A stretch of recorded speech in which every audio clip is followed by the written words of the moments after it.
kepemimpinan pemerintahan yang sebersih-bersihnya. Mulai dengan contoh dari atas, dan sesudah itu penegakan hukum yang tegas dan keras. Saudara-saudara sekalian, semua kita percaya dan kita yakin kita akan punya kekuatan untuk bisa menghilangkan kemiskinan dari bumi Indonesia. Ini sasaran yang berat. Bahkan banyak yang mengatakan bahwa ini sesuatu yang tidak mungkin. Saudara-saudara, pemimpin yang berani, pemimpin yang baik akan terpanggil untuk menghadapi yang tidak mungkin dan mencari jalan agar yang tidak mungkin kita atasi. Bangsa yang berani adalah bangsa yang bisa bikin yang tidak mungkin menjadi mungkin. Saudara-saudara, di tengah itu cita-cita yang begitu besar, yang begitu kita idam-idamkan, kita perlu suasana kebersamaan. Kita perlu suasana persatuan. Kita perlu kolaborasi kerjasama, bukan cekcok yang berkepanjangan. Kita perlu pemimpin-pemimpin yang tidak caci maki, pemimpin-pemimpin yang arif, yang bijaksana, yang mengerti dan cinta budaya dan sejarah bangsa sendiri, yang bangga dengan adab, tradisi, dan adat bangsa kita sendiri. Kita dari sejak dahulu, pemikiran, kehendak, dan rancang bangun pendiri-pendiri bangsa kita, dari sejak awal bangsa ini berdiri, kita ingin menjadi bangsa yang berdemokrasi. Kita menempatkan kedaulatan rakyat setinggi-tingginya. Dalam dasar negara kita, Pancasila, kerakyatan merupakan sendi utama dari kelima sila yang kita junjung tinggi. Kerakyatan yang dipimpin oleh hikmat kebijaksanaan dalam permusyawaratan perwakilan. Kita menghendaki kehidupan demokrasi, tapi marilah kita sadar bahwa demokrasi kita harus demokrasi yang khas untuk Indonesia. Demokrasi yang cocok untuk bangsa kita. Demokrasi yang berasal dari sejarah dan budaya kita. Demokrasi kita harus demokrasi yang santun. Demokrasi di mana berbeda pendapat harus tanpa permusuhan. Demokrasi di mana mengoreksi harus tanpa caci maki. Bertarung tanpa membenci. Bertanding tanpa berbuat curang. Demokrasi kita harus demokrasi yang menghindari kekerasan, yang menghindari adu domba, yang menghindari hasut menghasut. Demokrasi kita harus demokrasi yang sejuk, demokrasi yang damai, demokrasi yang menghindari kemunafikan. Hanya dengan persatuan dan kerjasama kita akan mencapai cita-cita para leluhur bangsa kita. Bangsa yang gemah ripah roh jinawi, toto tentrem kerto raharjo. Bangsa yang baldatun, tojibatun, warobun gofur. Bangsa di mana rakyat cukup pangan, cukup sandang, cukup papan. Cita-cita kita adalah melihat wong cilik iso gemuyu.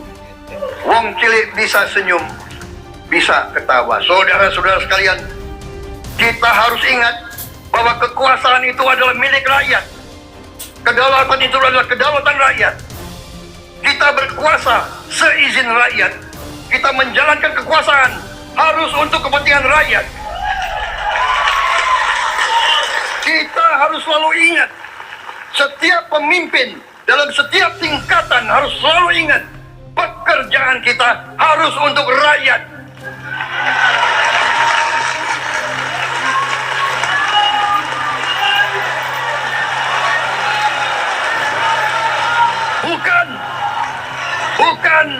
Bukan kita bekerja untuk diri kita sendiri. Bukan kita bekerja untuk kerabat kita. Bukan kita bekerja untuk pemimpin-pemimpin kita. Pemimpin yang harus bekerja untuk rakyat.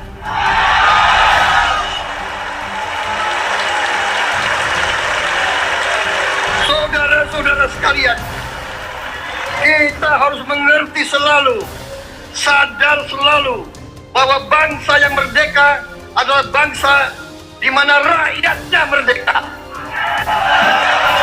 Rakyat harus bebas dari ketakutan. Assalamualaikum warahmatullahi wabarakatuh.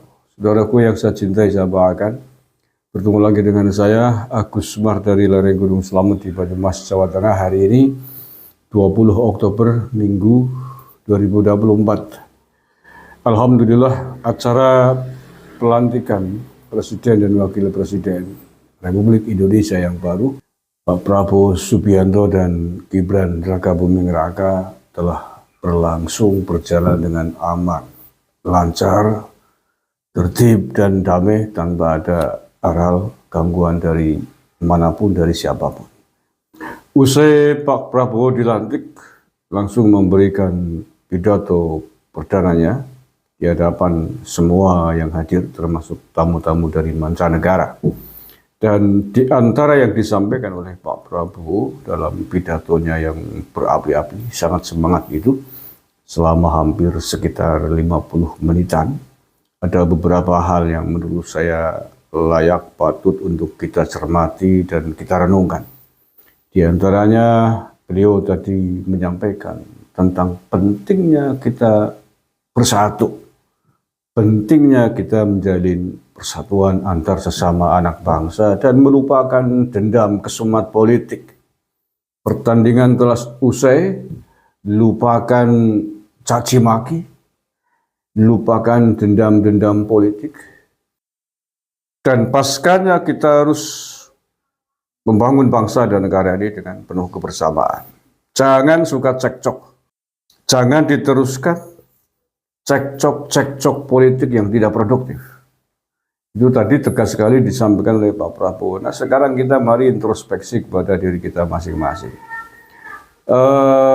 Pasca Pilpres, bahkan sampai detik-detik, beberapa hari, beberapa saat menjelang pelantikan Presiden Pak Prabowo dan Pak Gibran, masih adakah kelompok yang hawanya itu masih dendam kesumat, masih mengumbar kebencian, masih mengumbar cekcok, seolah-olah pertarungan belum selesai, masih terus ingin ribut? Ada nggak?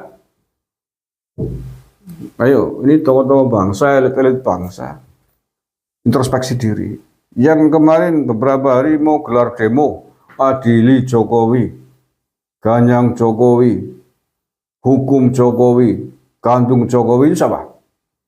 Menurut saya ini adalah kelompok-kelompok yang termasuk disindir keras oleh Pak Prabowo. Sudah. Tidak usah diterus-teruskan, saatnya kita meneruskan perjuangan Pak Jokowi selama 10 tahun terakhir, menuju setidaknya 5 tahun ke depan di bawah nahkoda Pak Prabowo ini. Pertandingan telah usai, Pilpres telah usai, gelanggang pertarungan politik telah usai. Saatnya kita bersama lagi, membangun kebersamaan. Cekcok politik nggak usah dikembangkan lagi. Siapapun dari kubu politik, capres manapun, baik yang kiri maupun yang kanan. Tapi apakah kondisinya demikian? Tidak. Makanya Pak Prabowo tadi menyampaikan begitu, ya saya kira konteksnya tepat. Karena emang baik kelompok kiri maupun kanan sampai hari ini masih terus mengumbar permusuhan, menantang percekcokan, baik kepada Pak Prabowo sendiri maupun kepada Pak Jokowi.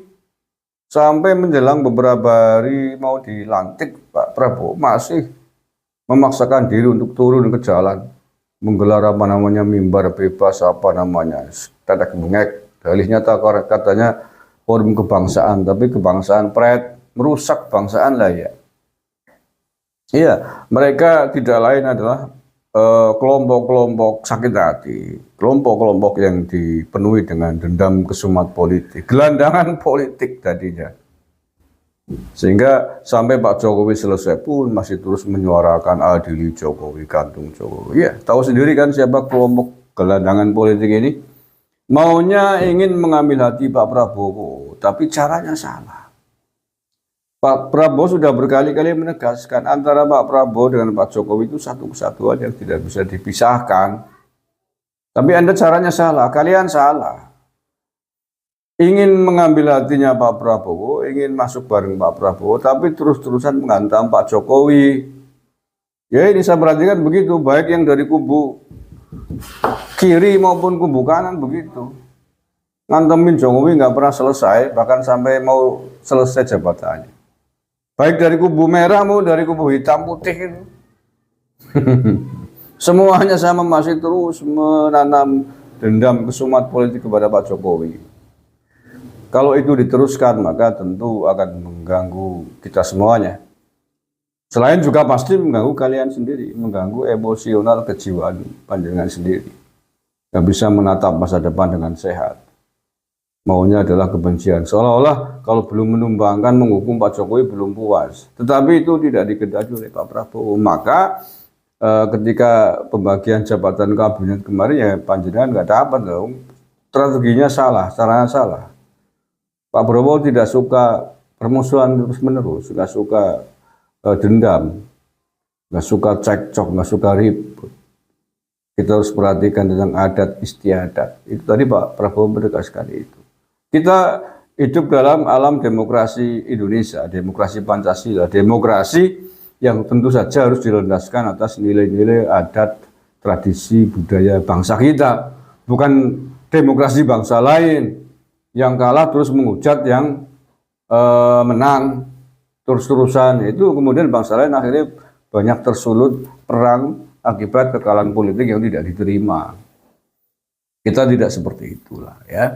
Kita demokrasi mengkritik boleh tapi bukan mencaci maki, bukan menghinakan. Kritikannya kritikan yang dibalut dengan adat budaya Nusantara. Kritikan yang membangun, bukan mencaci maki, bukan menghinakan, bukan menghujat. Itu bukan tradisi budaya bangsa kita.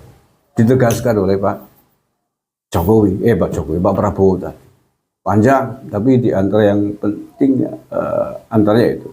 Selain juga Pak Prabowo menyinggung tentang sejarah. Pentingnya kita berdemokrasi sesuai dengan sejarah bangsa kita. Sejarah bangsa kita tidak boleh dilupakan, tidak boleh dirusak oleh siapapun. Jangan meniru sejarah bangsa lain.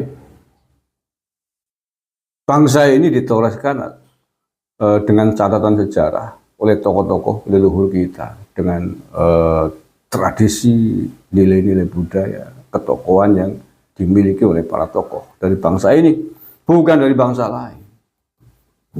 Oke ya, saya kira itu salah satu cuplikan penting dari pidatonya Pak Prabowo tadi. Mudah-mudahan kita bisa membersamai beliau. Tentu ketika ada kesalahan yang kita kritik.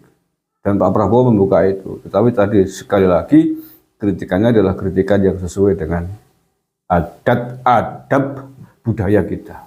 Bukan kritikan ala bangsa lain yang diwarnai caci maki, diwarnai kemunafikan, diwarnai adu domba yang bisa merusak keseluruhan bangsa ini. Naudzubillah min dzalik. Terima kasih. Assalamualaikum warahmatullahi wabarakatuh.